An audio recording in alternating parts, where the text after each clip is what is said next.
Hello, everyone. Glory to God in the highest, and on earth peace to people of goodwill. My name is Kevin Gregg.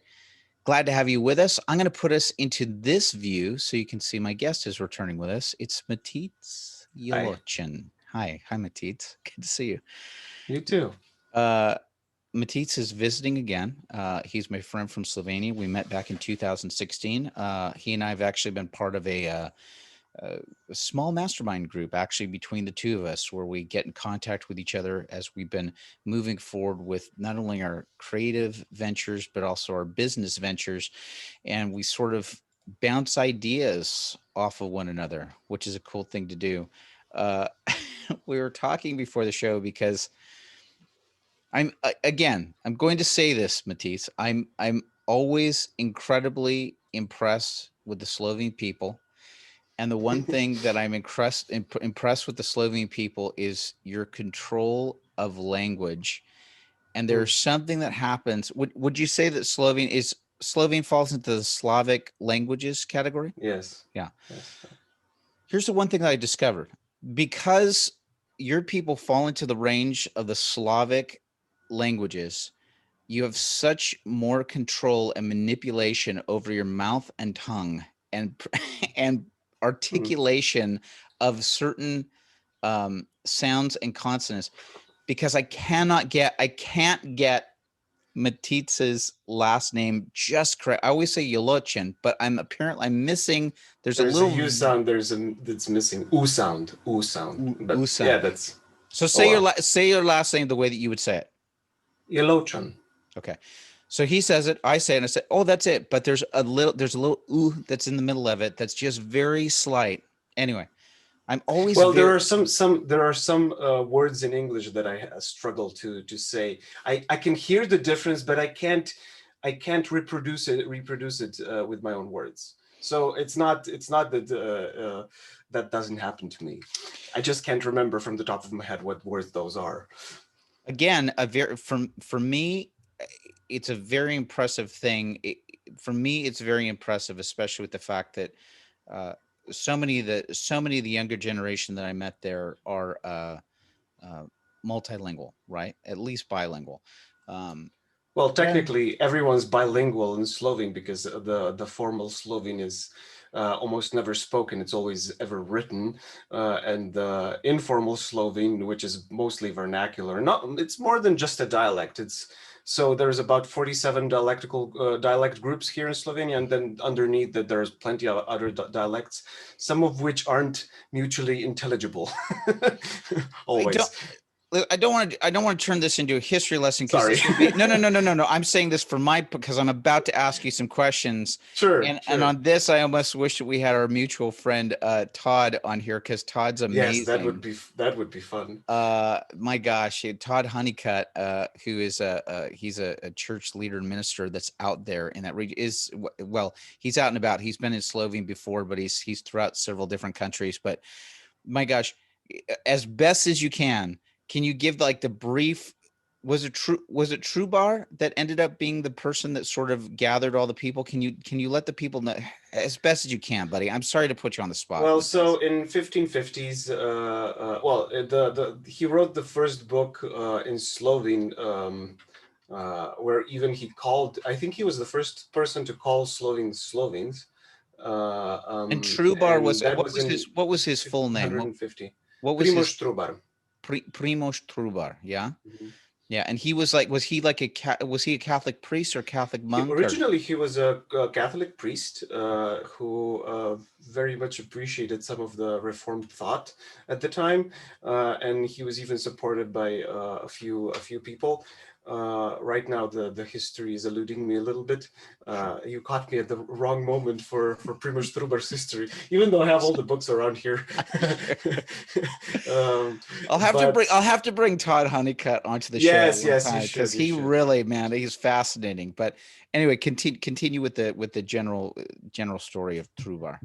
So basically, he had such a thirst for Slovenes knowing God's word, Mhm. and before that, we mostly Slovenes mostly spoke Slovene, but they were in a German. speaking empire, Austrian empire of different names depending on what time you speak of.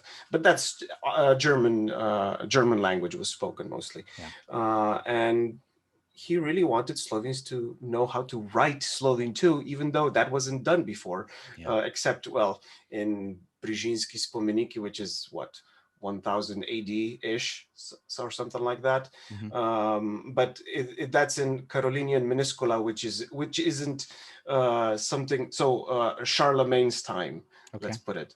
That kind of writing system, and it wasn't something that was used in 1500s. So he basically wrote two books, a Besednik and Catechism. So a Besednik it's a really thin little book explaining how to write Slovene with letters, and Okay. what sounds are what, and what letters correspond to what sounds, Yeah. and like very, very short catechism in terms of Christian faith and stuff. Yeah. But then he goes into much greater length into questions and answers as far as catechism goes, in the catechism, basically So written in the same year. and basically, correct me where I'm wrong, and I'm sure that Todd Honeycutt would correct me even more on this. But so basically, Primož Trubar was basically the guy that said, "Hey, Slovenes, here's our language. We're sort of categorizing ourselves as a people, and here's sort of the written, spoken language of it." It was almost like putting it down in a way. Yes, but he's not concerned about language as much as he is about Slovenes knowing who God is, who Jesus is. Yeah. For Slovenes to have faith and have a good understanding of it, that's what he was concerned about. Yeah. That was Yeah. his heart, really. Yes. And I would say, well, for Protestants or not, or Catholics, whoever reads Trubar, he can't find a fault with him, because all he wants to do is for people to know what God intends for them to know, Yeah. basically. And in a very one thing that I really appreciate with him is that he is very good at explaining things in a simple language, even going back 500 years ago, Yeah. ish. But the concepts that he's explaining are much more, how to put it, they're very profound concepts that usually theologians these days would use Christianese of any sort, like philosophical language that people don't really use in normal life. But he can explain these things with such nice eloquence that any person of any class could understand easily. Oh, I think that I think that's so wonderful. I mean, and again, for me, even just talking about him, I mean, it really zips back into 21st century, especially with our faith, and especially with what we're trying to do, whether it's with our faith primarily, or even Mhm. with it's with our art or our skill. This idea of educating ourselves continually. I always use this with a group of friends of mine. We have this app that's called Marco Polo. There's a small group of guys I use where we do like little video messages. As one of my friends said, it's Snapchat for old people. So, but you know, we do this, and there's a few friends that I use this with on a regular basis, and at times it can feel like amongst us, it feels like, oh, I'm sorry, I'm doing these rambling monologues. But I came to this realization of going, no, it's very much in the Jordan Peterson line of thought, and also Jeff Goins, who's a writer. But it's this idea of like, hold on, we're practicing getting our thoughts out and conceptualizing them, right? Mhm. So sometimes I've found myself doing it, or my friends have been doing it. It's like, oh, I'm sorry, I'm rambling, but it's like, no, we're actually taking the moment to try to get out what's in our mind and trying to articulate it and trying to finesse it so that it is understood by the other person. And you know, even when you were just talking about the true bar stuff, you know, here's someone that's trying to get the gospel across to other people, but using at times maybe simple ideas, but also deeper concepts that are within it. Mhm.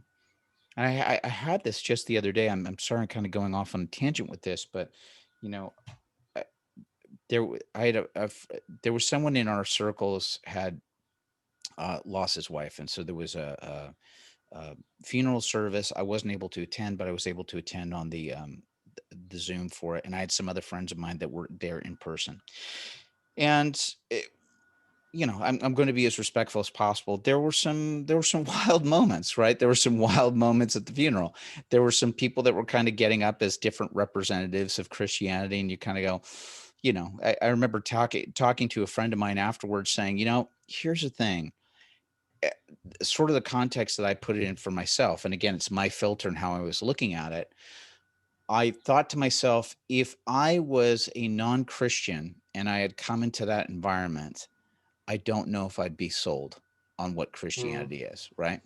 And Yeah. so, and that's not to discredit people's faith or feeling, but I will tell you what it did do was that it continued to spark for me the concept behind what I have with this show is, what can I do in my small circle of friends or in the realm of influence that I have, and also make sure that I'm continually educating myself and trying to get better with delivering these concepts, right?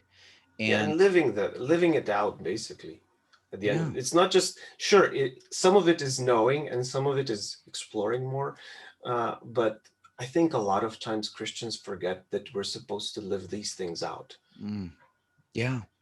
No, I think that that's such an important. I think it's such an important thing to remember, because we are.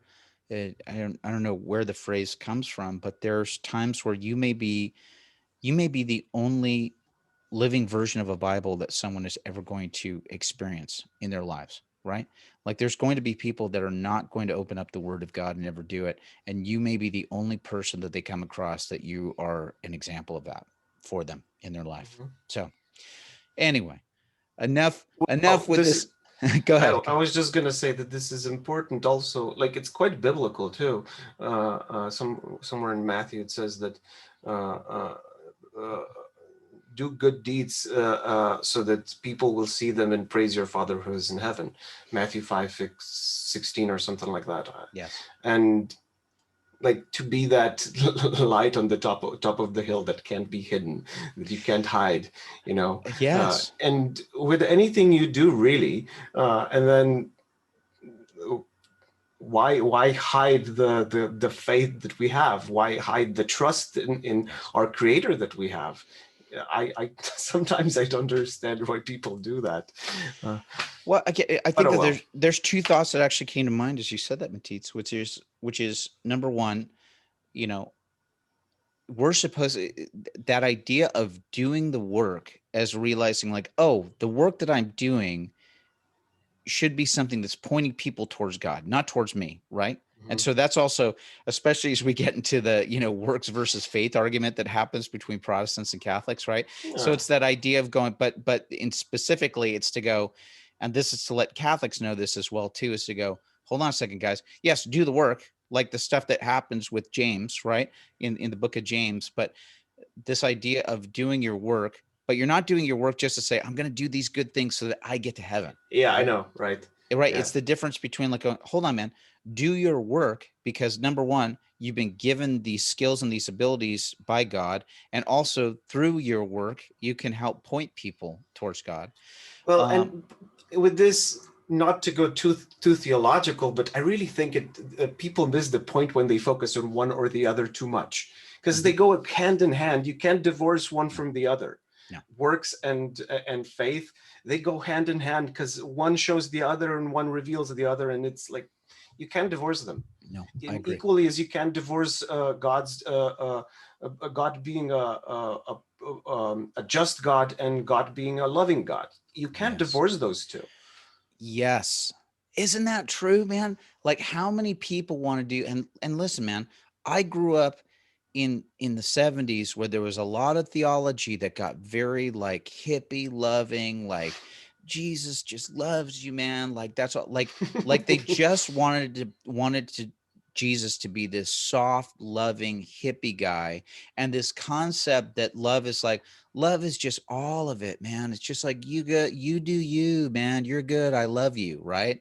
And it's like, hold on a second. That's not love. I mean, Mm, you know what I mean? It's like, even me knowing this as a parent, mm. I'm not gonna, you know, if I see a 2-year-old about to put a fork into an electrical outlet, right? It's like, oh, It wouldn't be loving to let him just do that. it wouldn't be loving to do that, and it wouldn't be like, oh, I just love you so much, man. Just wish you wouldn't do it, but whatever's going to happen. No, it's like there has to be Yep. like a version of discipline and intervention that Yep. happens with that. And, it's the same thing that we do with like kids going through a candy store. I want all of that candy. It's Yep. like, I would love to have all that candy too, but unfortunately I can't because it's not good for me. It'll eventually kill Mm, me. Um, yep. there was another point that you had brought up that made me think about another scenario that I've heard before. Sometimes people get so cautious, and I'm going to speak just from my standpoint, living in the United States, in Los Angeles, in the entertainment industry, right? So many people get so very, and going back to the point of you said about like living out loud the gospel, like letting people see and know what that is.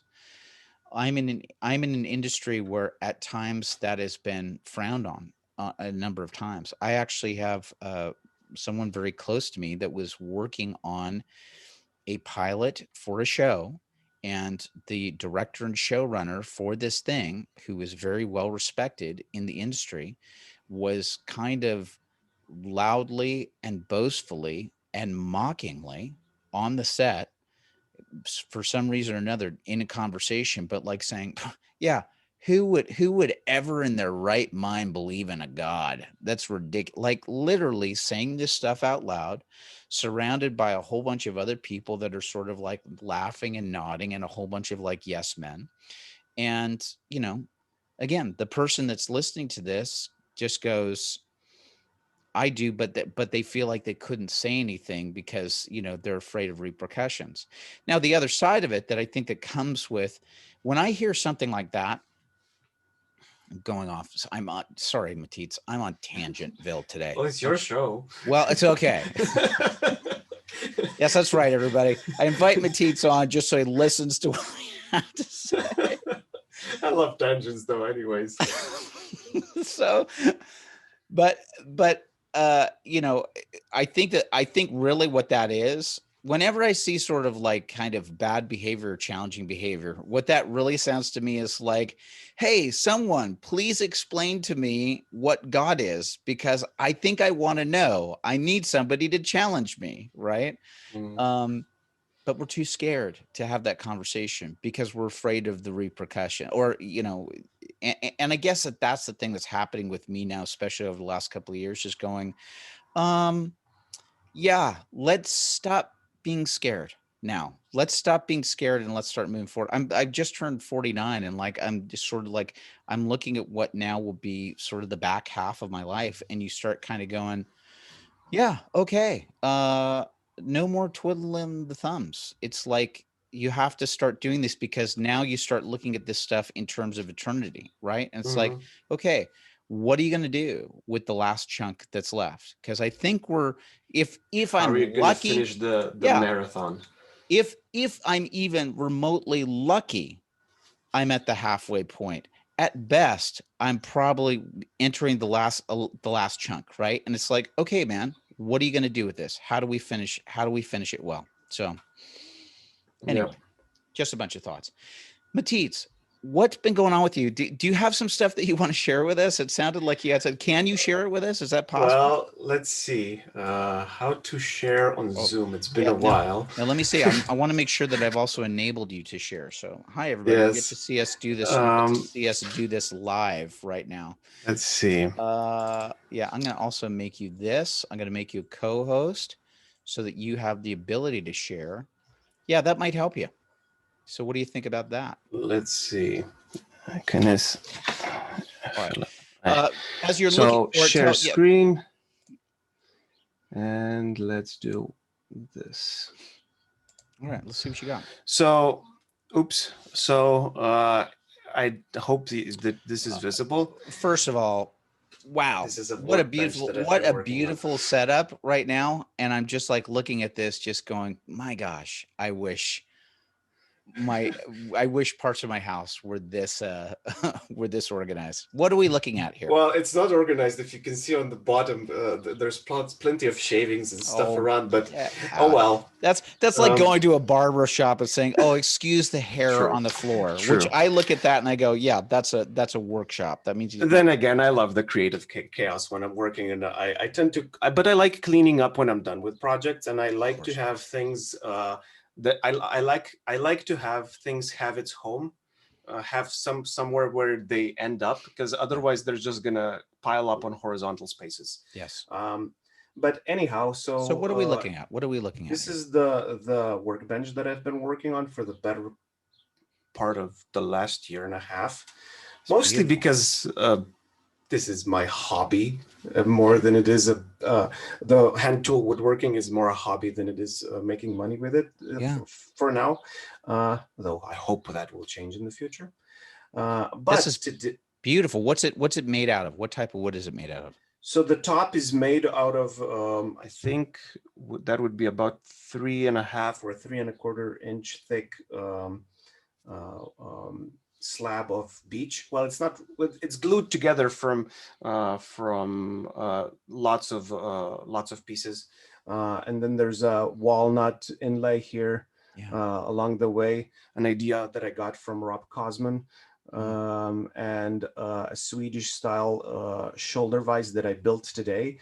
And this was quite a tricky thing to build because I didn't know how to make it so that it would all be firm and secure, because the vise is gonna go through here. The handle and the thread is gonna be metal, but the handle I still need to make. And the entirety, the piece that will hold here. Yes.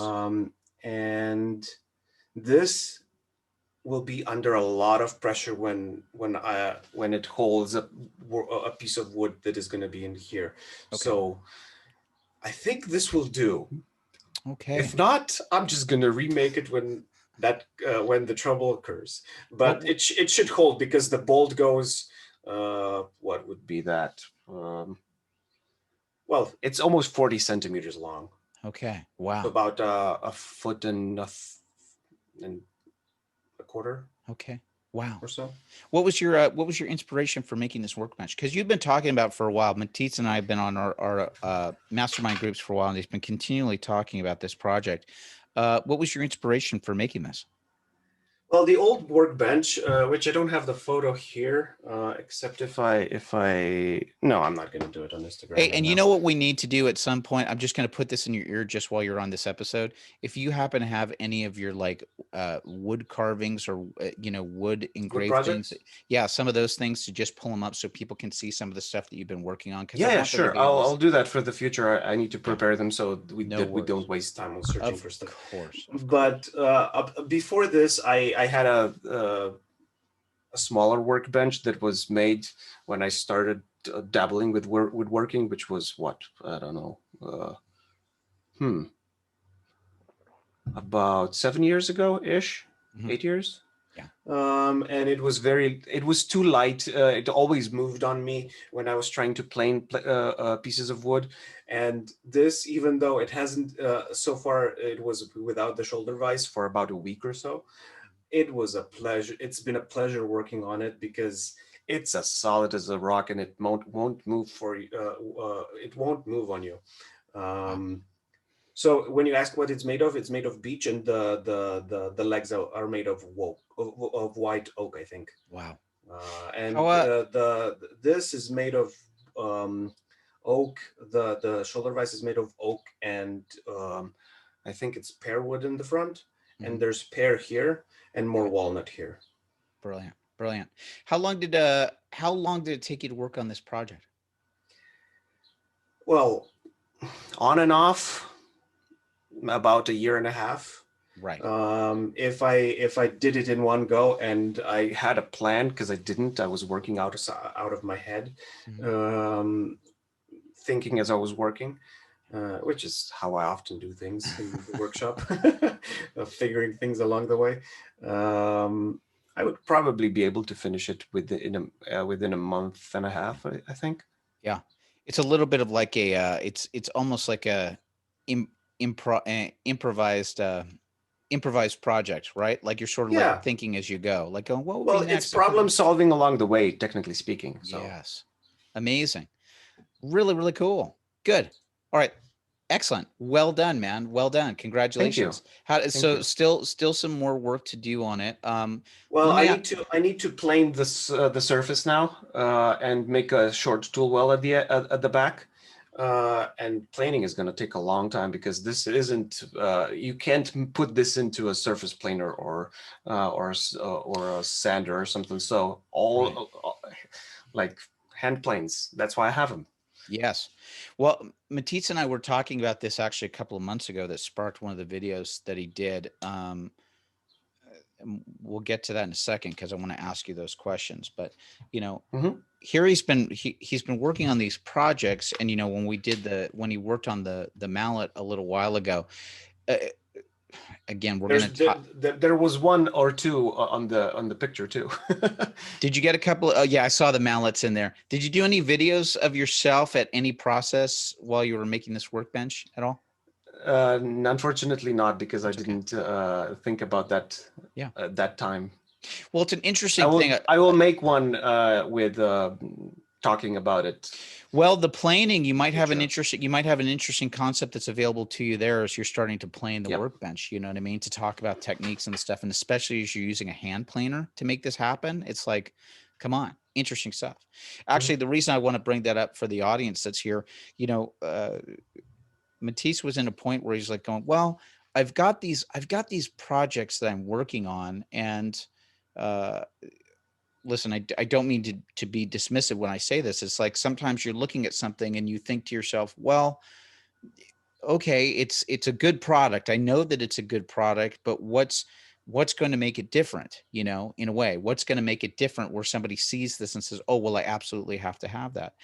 And it sort of sparked an idea for me that we started talking about and that Matisse actually brought into fruition, which is, and I'm sure the audience can see this when I'm having the conversations with Matisse. I mean, he's a very engaging, intelligent individual, right? And so Yeah. there's a great back and forth. And especially when it comes to this craftsmanship that he brings to his work, it's also that that he's bringing into the project that's also interesting. So Matisse actually he did a video that was talking about how he created one of the hand mallets, but that's almost one of the that's almost one of the things that adds value to what you're doing, that even though it might look to the general public, or at least it feels like for the creator, like, oh, I what am I doing, right? What am I Mhm. doing? This feels like it's just blah. But when you add that extra element of who you are and what you're bringing and your value that you're putting into it, I think it adds an extra. I guess the perfect example that I've had recently over the last couple of years, um, Michael Hyatt, you know, who does a lot Mhm. of this stuff. I mean, he put out a thing that was about, like, you know, keeping a daily time schedule journal thing, right? And it's like, it's you know, no offense to Michael Hyatt and company, it's not like he's reinventing the wheel, right? Yeah. I mean, there's some concepts that are in this time management diary that he basically puts out with his company that you go, okay, well, these are smart concepts. This is probably something that I could just do in a notebook. But he'll spend the time like talking about the process, talking about it, and then puts like the craftsmanship into the type of journals that they have. And I've purchased one before. I said, you know what? I'm sold. Yes. Is that something that I could probably just do in a notebook? Yes. But the way that you guys have sold me on it, it's like, I'm in. I'm in. So I don't know if that's been, has that been a weird concept for you to kind of go, gosh, I'm kind of selling myself? Well, maybe at times it was a little bit like that, but most of the time, I'm just I don't even think about sharing it with other people until I'm done, because when I'm in the moment, I don't really, I forget about bringing a camera with me to record and share. Maybe Totally. it's a little bit of me being more of a photographer than a video maker, even though I can make videos. Yeah. But hopefully now that with this new acquisition, the Sony RX 100 Mark IV, so that I don't have to fiddle with all the lenses and all the tripods, because this is very light. Hopefully it will enable me to do more video recording down in the workshop or anywhere else for that matter. Besides, this one at least has a selfie screen, which would help for when I'm not behind the teleprompter like I'm here. Yeah, it's such a difficult, and you know what? Actually, going back to what we were talking about in the beginning of this conversation, what are you doing? You're serving as an example for other people that are interested in doing this stuff. For Yes. me, it's very fascinating, right? And at the end of the day, yes, of course, I would like to share more of what I do, uh, um, even though I haven't so far, as much as I would probably have wanted when the projects were done. But yeah, um, yeah. Yeah, Having done masterminds with you has definitely given me lots of encouragement in that area as well. And in the past, I would never have thought of doing uh, um, video podcasts or things like that. But I've done them before. I've done them, and people seem to think that it's fine, that it's good. So I don't know. for me, it's very Probably just one's own fears. well. That is true, because I mean, there are times where you think like, what the heck am I doing? Like, what am I doing this for? And I think it's a Mm, difference between, I just had this conversation. Oh, I'll tell you what, I had this conversation. If you'd like, I've got a series that's right now over at kevingregg.locals.com that's called Parameters for Working on a Project. But one of the video series that I was talking about on that was uh, who you're doing it for, right? If what you are doing it for is if you're just yep. doing it for self-glorification, or you're doing it for the idea of like, if I do this, I'll get a whole bunch of views and a whole bunch of likes, and then right, if I'm doing it that way versus doing it for like genuine service, I think that the genuine service trumps the idea of like, I can't wait for people to see what I can do, Mm, right? Instead of having like a show off thing, it's like, no, actually I've got, and it serves two purposes, right? And it's hard because we want to, again, we get trapped in this cycle on social media where all we want to do is show the best stuff. We want to show the polished, awesome version of it, right? mm, We don't want to show the failures. And the fact is, I'm telling you, for me, I want to see this will sound weird. I want to see people struggle. yep. I want to see people struggle, mess up, run into the problems, and then figure out how to problem solve it. For me, that's fascinating, you know? Well, funny you should mention that, because as I was working on this shoulder vise, there was a part that had to literally dovetail, and it was like I don't know, 3/4 of a foot long piece that dovetailed into another, and it's a big dovetail, and it was too loose, so I needed to fix it, and as I was doing that, I was thinking, that would be such an interesting video. I'm not going to do it this time, but that would be such an interesting video. How to fix a problem that you made, because it's yeah, sure, it's easy to share things that work perfectly the first time, but there's an art in also fixing one's own mistakes, Mm, and things are still going to work in the same way as they would have otherwise, yeah. but you're also fixing it. Yes. There's a movie that came out probably, I'm going to say it's almost 20 years ago, maybe more than that, but it's a documentary. It's called American Movie. And it follows this guy. I think he's either out of Michigan or Wisconsin. I feel like he's out of Wisconsin, but he's this guy that's trying to make, it's right as a lot of the independent filmmaking scene is kind of taken off, people trying to make films for $10,000-$20,000 US, to try and make this stuff happen. And he's trying to make a horror movie happen. And, the guy is, I'm going to be a little bit rough, but the guy's a loser, right? Like the guy is like, he's got a drinking problem. He's just like, he's like this creative guy, but he's like all over the place. And, my gosh, man, it's such an intriguing documentary, because the one thing is this guy has such tenacity moving forward and making it happen. And you see him like really, really battle it. And spoiler alert on a documentary that's almost 20 years old, he is successful, but it's like seeing him go through that journey. You just go, and does it look like it's a great product? No, it looks like it's a piece of crap film, but you're so happy for him. You just go, yes, buddy, you did it. This was like your vision for 10 years and you've made this thing happen. And it's just, it's so lovely to watch that. So as much as, I guess it's the whole thing of like going, all right, well, I've got this failure that I'm trying to work through and I don't have the solution, but keep following along with me as I try to figure this out. And you never know, like, especially. Also, is it really a failure if it works? No. So no, or here's the other thing. What could it start? It can also start the conversation with other people that might be able to come up with solves, right? Yep. Now I think are we part of the same I'm a part of the woodworking Facebook group that's on. There's like this. I think we are, yes. Okay. It's like there's got like 20,000 guys on it or something like that. And they can be those guys can be brutal, right? They can be indeed. Because they really listen, it's a bunch of guys.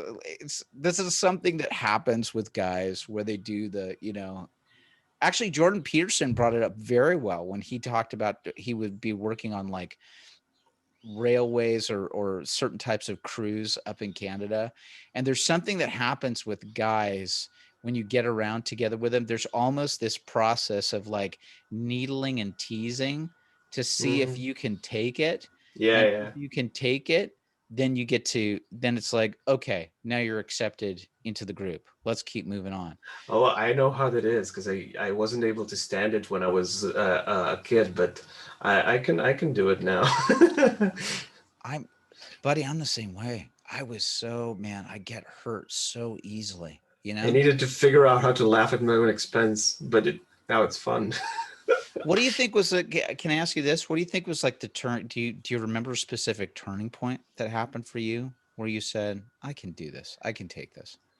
I think through the English camps and just meeting people where I knew I was accepted and figuring out the nuances of, okay, so they're teasing me and that's fine. Because I know that they don't mean it, and then also figuring out how do I respond in teasing back, and because I noticed that sometimes they were using themselves as a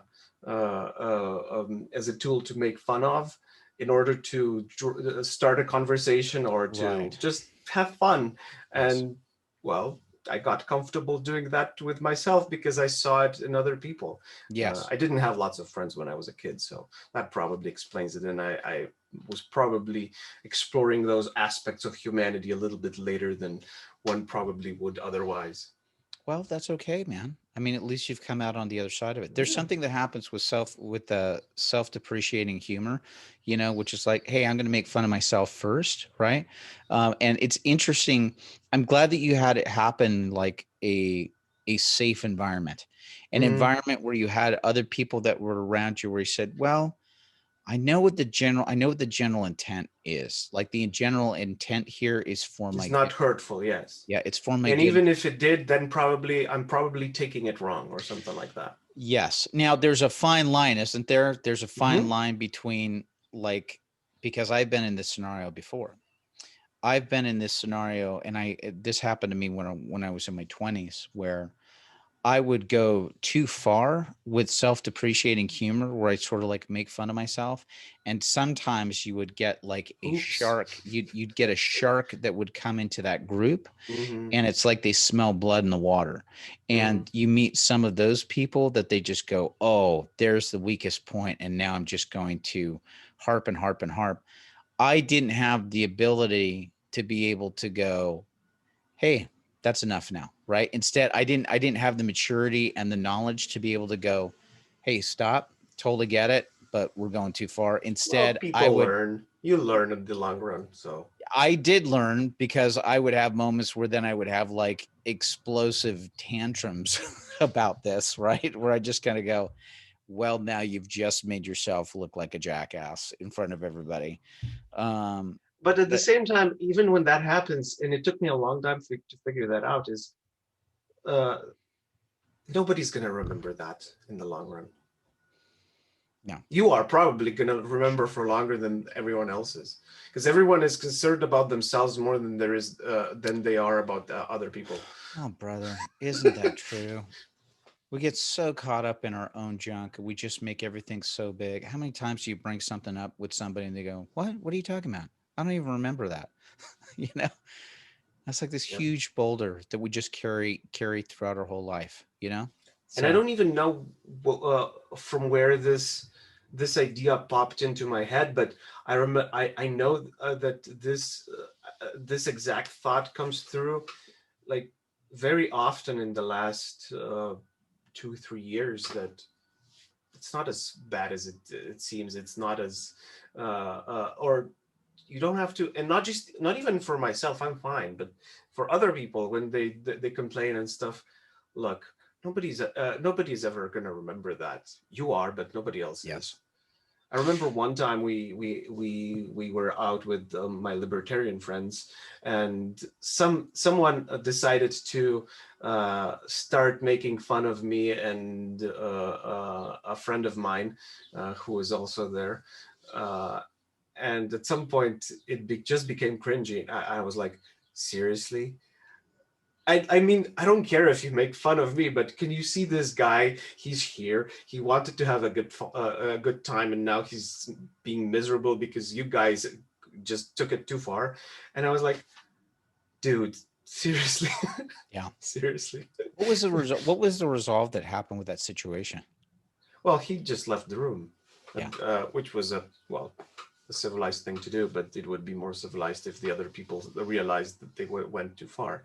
I really stopped caring at some point. yeah. So I've I had, I've had these moments where if a challenging thing comes up, where I go, did I hurt somebody's feelings there, or did I get upset about something? Yeah, it's good to have humility in those moments to say, look, I'm sorry.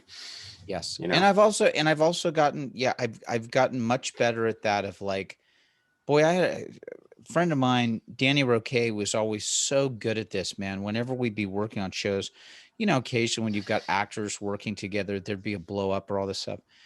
Danny was so good at this, where like if we had a blow up that happened in the dressing room, Mhm. like you'd be driving home, and like honestly 15-20 minutes after you left, you get the phone call from him saying, "Hey man, I'm sorry." Like he'd immediately say, "I don't want to end the day like that. Like I'm sorry that Mm. happened." Like he'd always make sure that the sun never went down without the apology. And I've As if had he to, was reading St. Paul. yeah, well, I mean, it's that. And but I've had to learn that for myself too. Like Mm. I had a scenario that came up couple weeks ago with some, got together with some extended family members, and there was some joking, and I think I dropped some stuff that Kate just thought was a little bit cringeworthy, and I just thought, it was sort of rolling around, and I just sent a Facebook message out to the family member saying, "Listen, I completely respect you, and I'm really sorry if that came." And again, we were fine. Like the person didn't take it poorly, but it was like, I was glad that at least I reached out and said,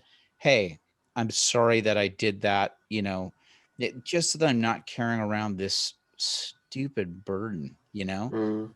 and just trying to keep my side of the street clean. Yeah, and it's much healthier for people to have closure in either way, in either direction, for you and for the other person. So Of course. yeah, It was a big thing for me, man. makes it easier for everyone. When I went through, going through my sobriety program and everything, one of the things that you have to do is you make amends to people that you've hurt over the years. And there were two big revelations that I had through that process. Because when it came to my large amends list, like I had like about 35 people that I really had to take the time, and it took me a while to get through it. And there were some people on that list, like I was so afraid of having the conversation with, because there was some stuff that there were some people on that list that some stuff had gone unspoken for like nearly 20, 25 years, and it was like going, I got to talk about this and I got to say sorry for my part.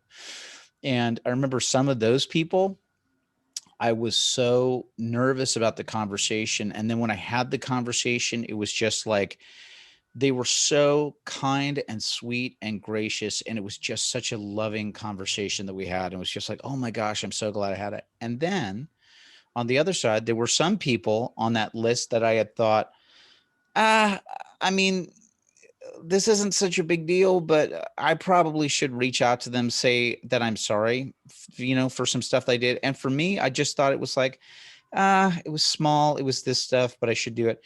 And I'll tell you what, the people that was like the smallest, I got on the phone with somebody and the person like burst into tears, like just saying, thank you so much. That means so much to me. And all of a sudden I realized, like, holy smokes, man, what I thought was nothing was a huge burden for this person. And I'm so glad that I actually opened up my mouth and took responsibility for it, Yep. So crazy, man, crazy. And I bet that at the times when the first ones that you mentioned, you were being hard on yourself more than they would have been on you if you Yes. had only decided to make amends earlier. Well, why carry such a big burden when you oh, don't really have to? oh my And gosh. look, I understand. I used to be that way too. That there were problems I did wanted to tackle, but didn't. I tackled them in my head, but never in practice. Yeah. And ooh, that just makes it messy in here.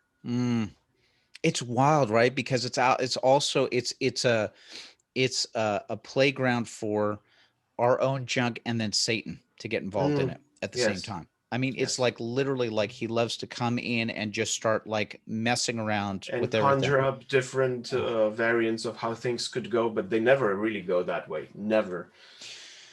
Never has any imaginary world that I created as far as solving problems gone the way I imagined it to. It was always either easier or well, the closure was easier to do. Yes. When I actually put it in practice. Yeah. It's weird how that happens. I was listening to a talk the other night, and somebody was talking about like how these tapes that we have running in our head, is trying to make a change that was happening in his life, and just kept saying to himself, I can't, like, there's no way this is going to change for me. Like, was literally driving and he could hear in his mind, it was just like him saying, I'm never going to change. I'm never going to change. And as loud, it was probably the Holy Spirit, but like he had this voice that came back and said, if you continue saying that, you never will. Yes. And it was like all of a sudden for him, he had to say, oh gosh, yes. And then he literally flipped it for himself and saying, I can do this in the name of Jesus Christ, and with your help, I can do this, right? Making those things possible that are impossible. Now, listen, we have to be very specific. Again, we have to really vet the things that we're doing, right?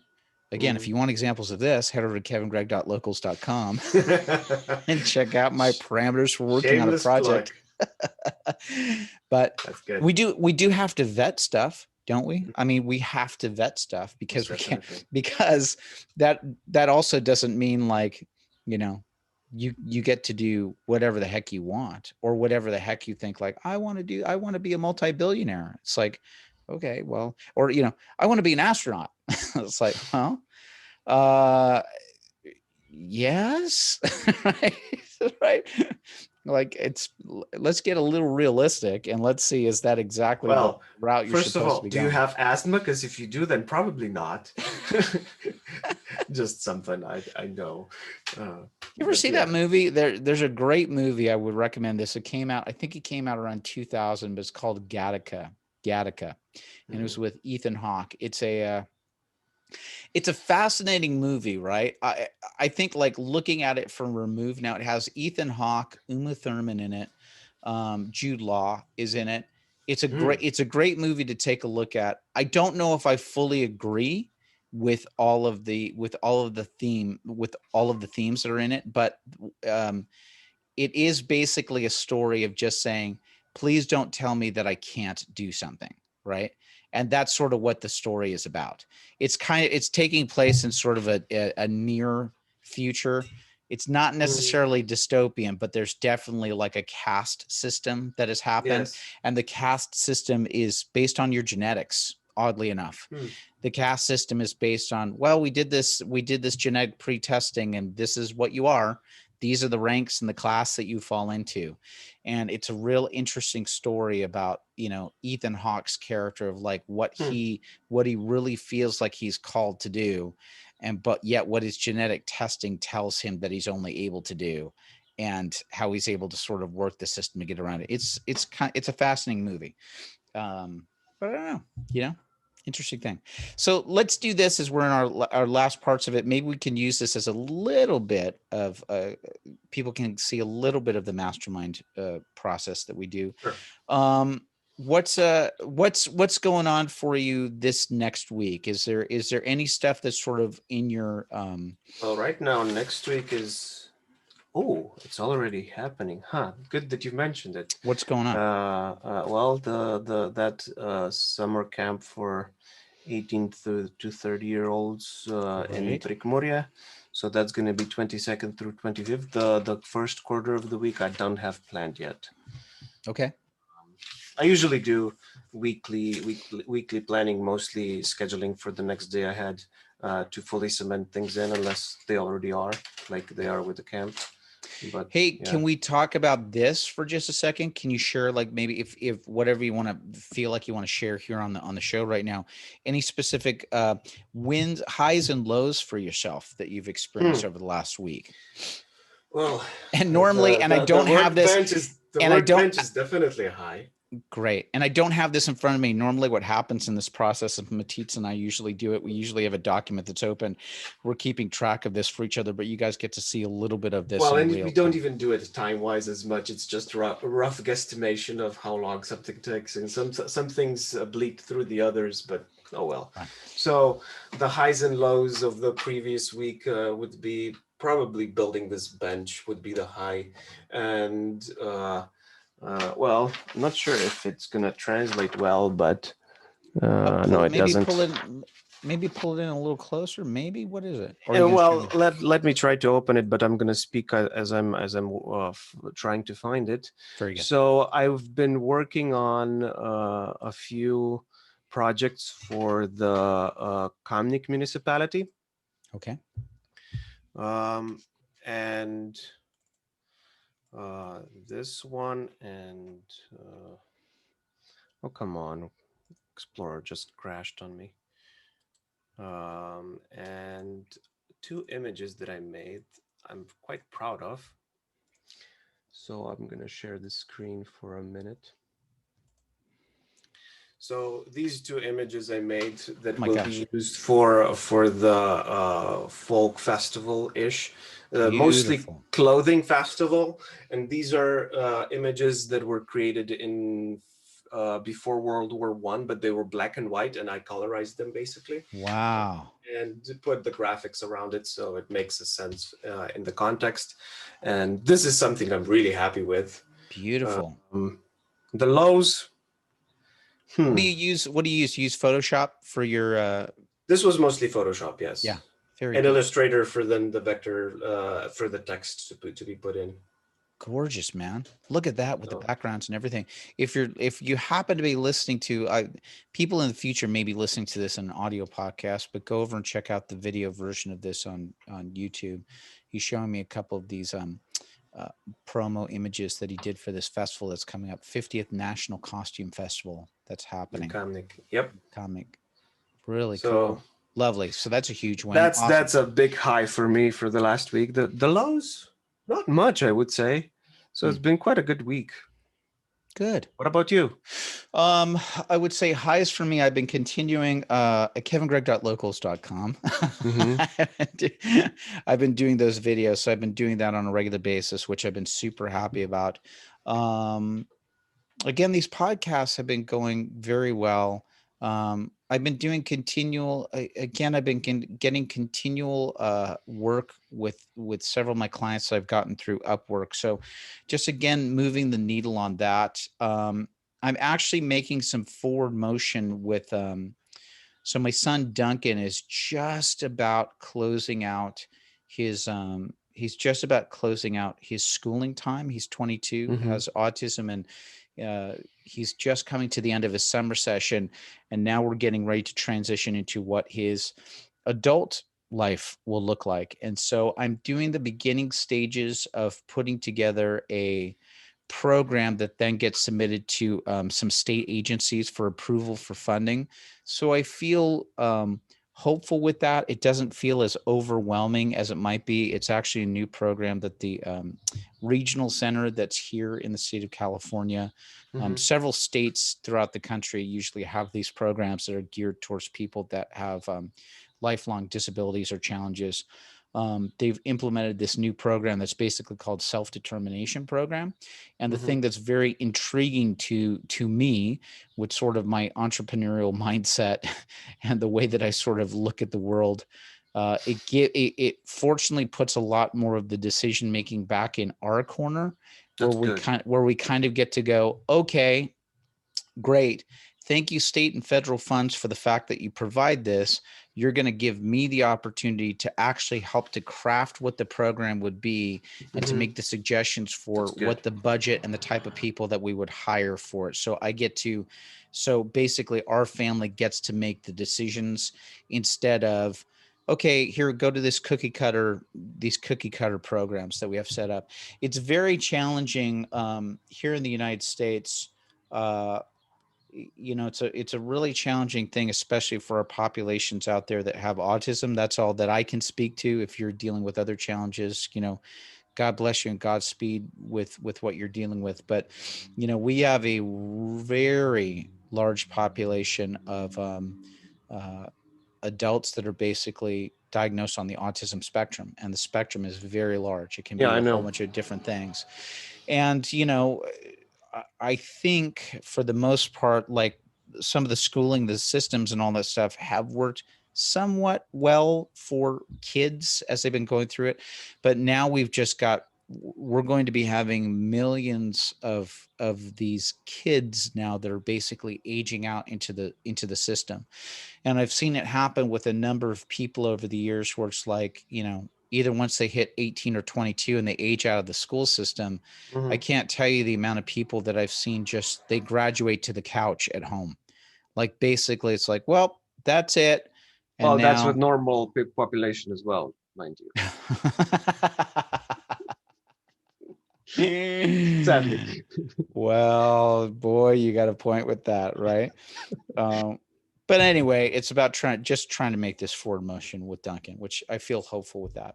Now that you mentioned, when you mentioned the first part, I remembered the low for me was my website was down for 3 days, and I couldn't for the life of me figure out what was it that happened the server to be overloaded.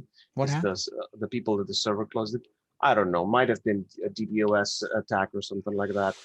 I don't know. Well, it's interesting. I hate mentioning it here because I've been dealing with I've been dealing with a few issues recently too, where I kind of go, come on, man. I'm probably gonna have to move away from WordPress. Yes, boy, I think that's it. Was your thing a WordPress issue? Yeah, you know what? Probably. Shoot. So something to work on in the future. I'm not a programmer. I mean, I can read code and stuff.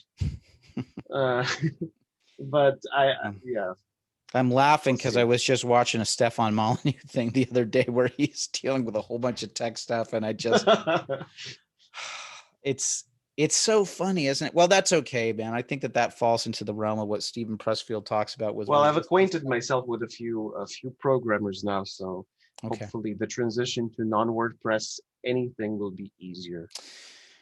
Well, that's unfortunate. Nuts. Yeah, it's something I'm going to have to address because you know Maybe what? Drupal. Okay. We'll talk offline about this stuff because I may have to pick your brain a little bit as I'm figuring. Isn't it? It's weird, right? It's like for me, it's an indication that we're heading in the right place.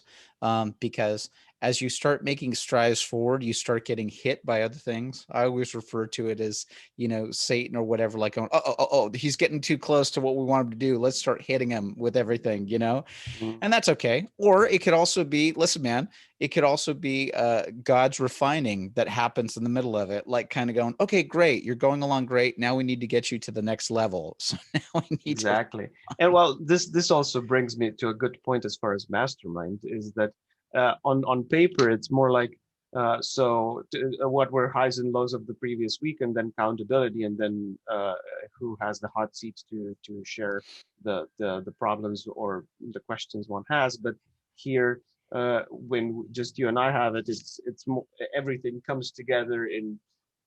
It doesn't have to come directly in the same structure, Yeah. but it's mostly has to do with accountability and did you do what you said you were going to do? Yeah. Yeah. And did you have a good week? Grade yourself on that because you're your own boss, right? Yes. So Correct.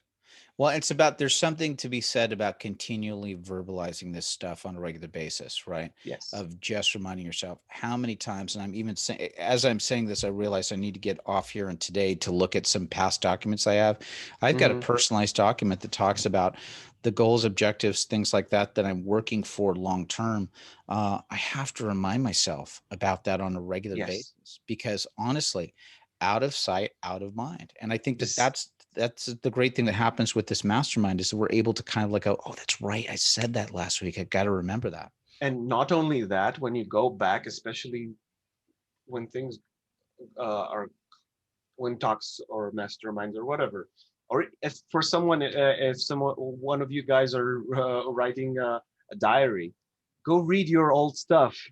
Go read your old mastermind notes or whatever, or Yes. entries, because it Yes. can be very encouraging to see where you came from and where you are now, especially when things are moving in a good direction. So And even good. if they move into a bad one, you can always go back to, okay, I know things can go better, or it's easier to have a direction in life when you have someone you can talk to and share things with, and Yeah. then write those things down. So Yes. It's so good. I can't tell you the amount of times I've just told people, write as best you can. And even if you, especially in this day and age when we are mostly behind computers. yes. Well, and listen, I get it. Like there's some, I'll have to tell you, I understand that there's people that are out there that are hesitant about writing. Well, I can't write or I feel uncomfortable writing. Well, there's two You can challenges that use, yeah. there's two challenges I want to give to you on that. Okay, you have trouble writing. Then record yourself talking. Okay, record yourself talking and then throw that into a transcription program or something so that you see it. And Mhm. I'm sorry to have to say this.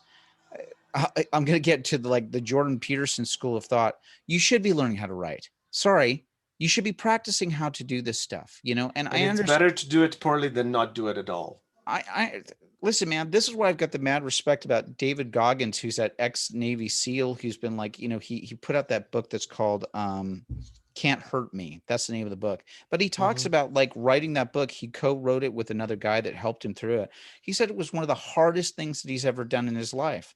And this dude lives a life of doing hard physical ultra marathons, doing all this stuff. And this guy's like saying, writing this book was the hardest thing in my life. We should be doing hard things in our Yes, life. exactly, We should be doing hard exactly. things. So I'll give whoever's listening to this, it is very helpful to get your thoughts down on a continual basis. If you've got to get it down by doing audio recording, then do that. And then you should be graduating yourself up to actually physically doing it. as much as it sucks, right? Also, like now that you mentioned it, sometimes there are really awesome thoughts I have that I can't write down when I'm out and about walking my dog or something. Yes. And usually everyone has a phone these days on Yes. them. Use it and record yourself. Yes. I can't tell you. I use a program. It's going to be a little bit too expensive maybe for some people, but I use a program that's called Descript, and I use it for a lot of when I'm working with clients. Usually as I'm helping people with working on writing projects, we'll have an interview and talking about stuff, and then I'm able to take the audio from that, transport it over to Descript, and it does a fairly good job with transcribing it. It doesn't get it exactly perfect, but it's another version of having it there. So there are programs that are out there. And even if you're using any type of Word program right now, whether it's on Windows or Mac, most of them have a dictation version. You can hit a button. Especially in English. Yes, and you can voice to text it in English. You can do that. So I do have to change sometimes. Listen, man, I got stuck with you guys over in Slovene because sometimes I'd be writing out people's names, and I want to make sure. Well, I want to make sure I do it with the Slovene characters, and so sometimes my Slovene QWERTY board comes up, and I go, "Gosh darn it, I've got to change You this mean thing back." QWERTs? QWERTY, yes, yes, right. It comes up, and I'll start trying to put in like the auto text thing, and all of a sudden I'll see like a variety of like Slovene words coming up, and I have to check my settings to make sure it's in the English version of it. Funny that you should have that problem because I usually don't have that problem with the Swift key keyboard on my phone. I You usually have it in Slovene, and then I just type anything English and Slovene, and it's learned how that I do that, and it works well, fine. good for you. Occasionally, I don't know what happens, but occasionally my Android keyboard that's on my phone, I have a Google phone, and occasionally it'll slip into the Try Slovene. Swift key, What's it called? Swift key keyboard, and you can do slidey Oh yeah. words. Oh yeah, yeah. I do that stuff too, where I do the quick. I love that, where I do the like it's Mm. using a pic. Boy, that was a great thing to do if you're listening to this on audio. You basically just heard me go as I'm using my finger and drawing little lines in the air. So listen, Matic, I have to end this. A pleasure as always, man, to be with you. Pleasure is all mine. I'm going to see you next week. Where can people, what's the best place on the web that I can Well, point unless people it's towards? down, mjd.si. mjd.si. So it's Matic Jelovcan Jelovcan design. Design.si, which stands Yes, for Slovenia. Slovenia. How come it's an I? Do you know? I don't know. Just the way they decided to have it in codes for languages and stuff. Though sometimes I see SL and sometimes Yeah. it's SLO, but Yeah. Because that I was don't know. weird I for kind of me like it. because I mean, but in the Slovene, there's not an I when you guys do Slovenia. Oh, well, I guess there is. There's a. Slovenia. I don't know. All right. I look. It beats me to why it's SI. It's fine. Besides, Okay. it's nice because in Slovene it means you are basically. Okay, that's good. See, so some websites you can do word .u basically Yeah. if you had that in English. I'm Or sure that that extension exists. or SI in Spanish, it's C, it's yes. So it's like Yes. there MJD, yes, right? So Yes. Perfect. so there you go. All right. Matic, a Thank pleasure you. as always. I'm going to end it for all of us. Thanks everybody for watching. If you enjoyed this video, please like and subscribe. Matic, I'm going to tell you this right now. I'll get you a copy of this. You're more than free to share this on your channel as well. Okay. So Thank you. if you're watching this on Matic's channel as well, please like and subscribe as well so you can see more of these videos. I will And do again, so. you may not have heard this from me, but a great way to support the Kevin Gregg Show is to head over to kevingregg.locals.com. I know you're thinking another social media site. It's the last thing I want to do, but it's free. You get to be part of the community. No, There's locals is awesome. I need to Locals set that is up too. fantastic. You can actually head over there. It's free to join. I actually have a free video that's available if you're underneath my community. And also if you become a paid supporter of the show, as little as $2 a month to help with server costs and all the other stuff that I have on here. You can make sure that we continue putting out product and shows like this. So it's a super big help. And you get access to the rest of those videos that I'm only doing for supporters over at locals.com, which is the video series right now, which is about parameters for working on a project, which I think can be very helpful for you as you're trying to decide what creative projects to work on next. So there you have it. That's Can all I I'm gonna mention say. something? Yes, you may. Because you finished with that, and if anyone wants to support what I do, Yes. you can always drop a donation on my website as well, Okay. ngd.si/donate. Ladies and gentlemen, we just want to tell you this. Whenever you support and donate to content creators like this, you're ensuring that we get the opportunity to continue to do this. We're kind of, I don't want to put us, we're just in a continual, it's just a continual, it's a part of our journey. That's really what it is. Yes. And we can Enables us to share the content with you and make your lives richer as well. Hey, you have your opportunity when you're going to movies or watching things. It's your version of voting. So donating is your version of voting for content like this. If you want to see more content like this, that's your way to vote. And it's a really simple way to do it. So we both appreciate it from the bottom of our hearts. Okay, that's it. We've done our pitches, Matic. Blessings. Sounds good, brother. God bless you. And I will see you next week. Okay. You too. All right. Bye, everybody.